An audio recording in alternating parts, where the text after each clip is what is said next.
So another woman I spoke to in the NHS actually, and she'd been recently promoted. And the role that she'd been given involved managing a huge budget. And what she admitted as we were chatting away was that secretly she was absolutely terrified of maths. You know, she'd had really bad experiences at school and she was really, really phobic about it. And what she actually told me was that, you know, she had to work on these budgets and present these spreadsheets monthly at these meetings.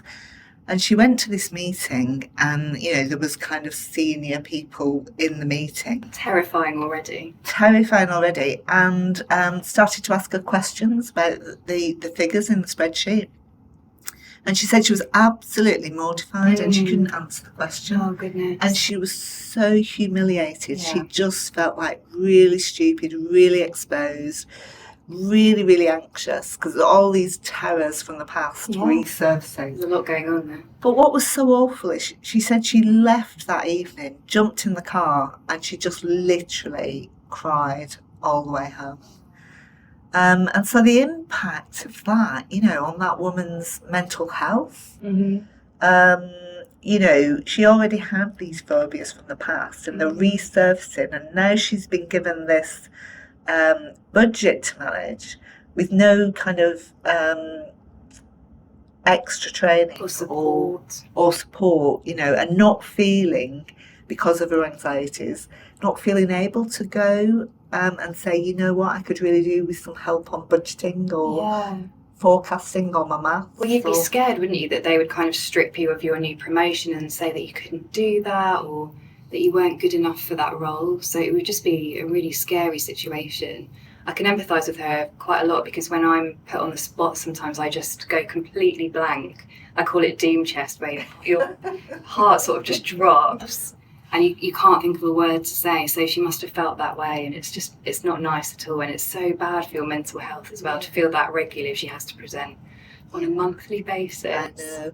And it's interesting actually because I've heard this before in all sorts of different organisations, and it's not a kind of lack of support, it's a lack of awareness, I'd say, about the fact that, well, you know, perhaps we need to look at more training here, for example. But, you know, I remember once talking to people in a different organisation and literally them saying to me, I don't go into work every month when the forecast meeting comes up because I'm so terrified of it and I can't do it and I don't want anyone to know. You know, so you get this kind of situation where in the workplace it kind of goes underground a little bit because people are worried about being exposed for not having the skills that they should have. I'm trying to think how we could support her, and I guess if there had been a numeracy champion within her team or within the wider organisation that she could have gone to and shared her feelings, and then they could have provided support in some way, I think that would have been really helpful for that lady. Yeah, and I think that's a really, really good point actually, because, you know, we find it's really important to get champions trained within organisations and clearly sort of you know, out there promoting themselves as numeracy champions, so that, you know, people like her could go to them and say, you know, I could do with some support, or I want to talk about this, or can you help me? It's that sort of mentor, that person who's there to kind of empathise again with you and understand, and then signpost you to the help, because, you know, there's loads of help out there. There's so many resources, and that champion doesn't have to be a maths whiz themselves. But they just need to empathise and be able to signpost that person onto some support. Yeah, absolutely.